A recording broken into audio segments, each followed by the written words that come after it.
Hi students, today we are going to deal with what is mean by refractive index. See, the symbol for refractive index is mu or n. Refractive index na என்ன முதல்ல.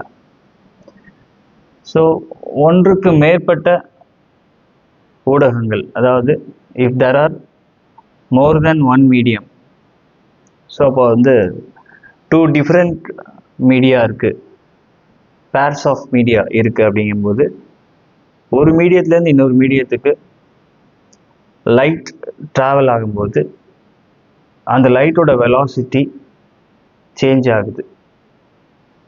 அதாவது when it is passing from rarer to denser.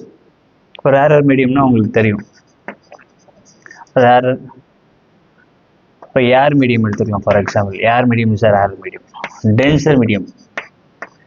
Tensor medium சொன்னோம்னா for example say glass or water. இப்போ கிளாஸி வாட்டரையும் compare பண்ணும்போது glass is denser than water.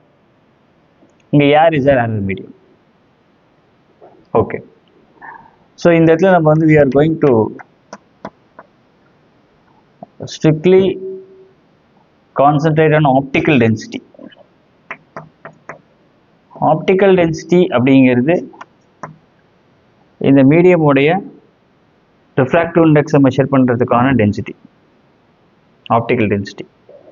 சாதாரணமாக நம்ம டென்சிட்டின்னு படிச்சிருக்கோம், அதாவது mass density. Mass density optical டென்சிட்டியும் என்டையர்லி டிஃப்ரெண்ட். மாஸ் டென்சிட்டிக்கு நமக்கு தெரியும், mass per unit volume gives you mass density, which is represented by the symbol rho. ஆனால் ஆப்டிக்கல் டென்சிட்டின்னு சொன்னோம்னா, for example optically glass is very denser than water. Optically water is denser than air. அப்போ இருக்கிறதுலே less denser அப்படின்னு பார்த்தோம்னா அதுதான் ரேரர் மீடியமாக இருப்போது. ஸோ இப்போ ரேரர் மீடியம் இங்கே இந்த மூணு கேஸ்லேயும் பார்த்தோம்னா air is a rarer medium. இவங்க ரெண்டு பேரையும் கம்பேர் பண்ணும்போது water is a rarer medium than glass medium. So இந்த மாதிரி நம்ம எந்த மீடியமை கம்பேர் பண்ணுறோமோ ஒன்று டென்சராக இருக்கும், ஒன்று ரேராக இருக்கும். அந்த மாதிரி டூ டிஃப்ரெண்ட் மீடியம்ஸ் எடுத்துக்கிட்டோம் அப்படின்னா, ஃபார் எக்ஸாம்பிள் சே இது வந்து ஒரு medium. For example this is your NA air மீடியமுடைய ரிஃப்ராக்ட் இண்டெக்ஸ். இது வந்து வாட்டர் மீடியம் அப்படின்னு வச்சுக்கலாம், அல்லது கிளாஸ் மீடியம்னு வச்சுக்கலாம், இல்லை வாட்டரை வச்சுக்கலாம். இது வந்து ரிஃப்ராக்ட் இண்டெக்ஸ் ஆஃப் வாட்டர். அப்போ இந்த XY அப்படிங்கிற பிளேன் என்ன அப்படின்னா separation between the two media. This is a பவுண்டரின்னு வச்சுக்கலாம். ஏர் மீடியத்துக்கும் வாட்டர் மீடியத்துக்கும் உள்ள செப்பரேஷன் XY. ஸோ இப்போ ஒரு ரே ஆஃப் லைட் வருது. when a ray is incident at this particular point, டெஃபினட்டாக அந்த ரேவோட பிஹேவியர் சேஞ்ச் ஆக போகுது. the ray never passes through a straight line. கண்டிப்பாக இந்த மாதிரி வரதுக்கு வாய்ப்பு இல்லை. So it never traces the straight line path. Single மீடியமாக இருந்துச்சுன்னா ஸ்ட்ரெயிட் லைனில் போயிட்டுருக்கும். ஒரு மீடியத்துலேருந்து இன்னொரு மீடியத்துக்கு வரும்போது கண்டிப்பாக அதோடைய பாத் வந்து ஸ்ட்ரெயிட் லைனாக இருக்காது, பெண்ட் ஆகும். சரி, பெண்ட் ஆகும்போது பெண்டிங்லேயே டூ டைப்ஸ் இருக்குது. How it bends. ஸோ பெண்டிங்கை பற்றி கான்சன்ட்ரேட் பண்ணணும். எப்படி பெண்ட் ஆகும்? ஸோ ரெண்டு விஷயம், away from the normal. Normal அப்படின்னு சொன்னோம்னா பெர்பெண்டிகுலர் அப்படின்னு ஒரு அர்த்தம் இருக்கு. Number 2 towards the normal. So ரெண்டு விஷயம் இருக்கு, away from the normal bend ஆகுமா, டுவர்ட்ஸ் த நார்மல் பெண்ட் ஆகுமா அப்படிங்கிறது எங்க இருந்து எங்க அந்த ரே வருதுங்கிறத பொறுத்தது. ஃபார் எக்ஸாம்பிள் இங்க பாத்தீங்கன்னா ரேரர் மீடியம்ல இருந்து டென்சர் மீடியம்க்கு வருது.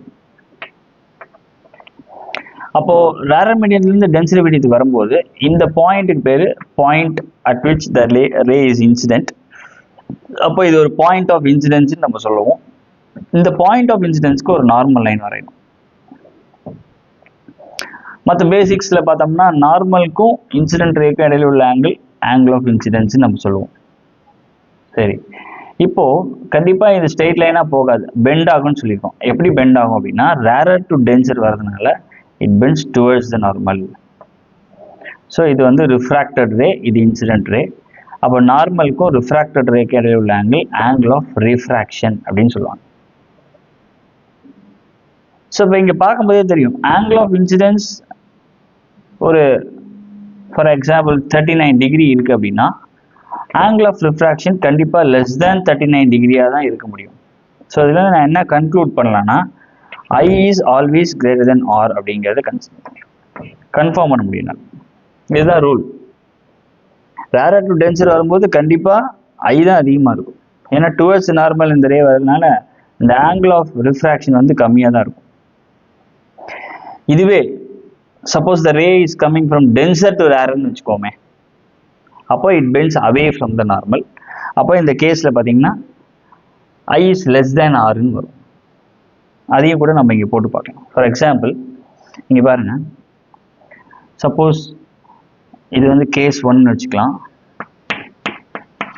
இது வந்து கேஸ் 2. இந்த கேஸ் 2ல பார்க்கும்போது suppose this is the separation, medium of separation. Here we have water medium, here we have air medium.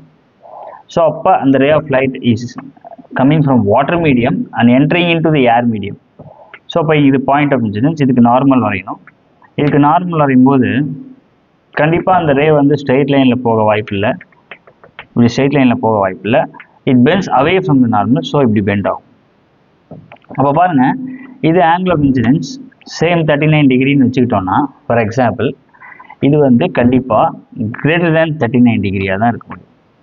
So இந்த கேஸில் பார்த்தோம்னா ஐ இஸ் லெஸ் தேன் ஆர் அப்படின்னு நம்ம கண்டுபிடிக்கலாம். ஸோ இதுதான் வந்து பேசிக்ஸ். ஃபஸ்ட்டு ரிஃப்ராக்டிவ் இண்டெக்ஸை தெரிஞ்சுக்கிறதுக்கு முன்னாடி இந்த பேசிக்ஸை நம்ம தெரிஞ்சுக்கணும். அப்போ ரிஃப்ராக்டிவ் இண்டெக்ஸ் என்ன சொல்லுது அப்படின்னு பார்த்தா, ஒரு 2 மீடியம் கம்பேர் பண்ணுறோம் ரிஃப்ராக்டிவ் இண்டெக்ஸ், அதாவது ரிலேட் பண்ணுறோம். இதுக்கு இன்னொரு பேர் என்னன்னா ரிலேட்டிவ் ரிஃப்ராக்டிவ் இண்டெக்ஸ்னு சொல்லலாம். For example I am going to relate the refractive index of one medium with respect to another medium. இப்போ என்ன ஆகுது? பெண்ட் ஆகுது. ஸோ எவ்வளோ பெண்ட் ஆகுது? அது என்ன டென்சர் மீடியம்ங்கிறத பொறுத்து பெண்ட் ஆகுது. அப்போது ரிஃப்ராக்டிவ் இண்டெக்ஸ்னா ஜென்ரலாக என்ன சொல்லலாம்னா, it is nothing but measure of bending அப்படின்னு சொல்லலாம். How far a ray bends. சரி, பெண்ட் ஆகிறதுனால என்ன ஆகும்? வெலாசிட்டி சேஞ்ச் ஆகும், டிக்ரீஸ் ஆகும். எப்போ டிக்ரீஸ் ஆகும்? டென்சர் மீடியத்துக்குள்ள போகும்போது டிக்ரீஸ் ஆகும். டிக்ரீஸ் மட்டும்தான் ஆகுமா? இல்லை, ரேரர் மீடியத்துலேருந்து டென்சர் மீடியத்துக்கு வரும்போது டிக்ரீஸ் ஆகும்.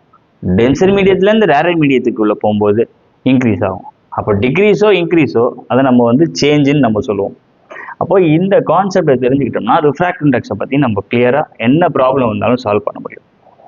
இதை மறக்காமல் வச்சுக்கிறதுக்கு ஒரு சின்ன நிமோனிக்ஸ் மாதிரி ஒரு விஷயத்தை நம்ம ஞாபகம் வச்சுக்கணும்.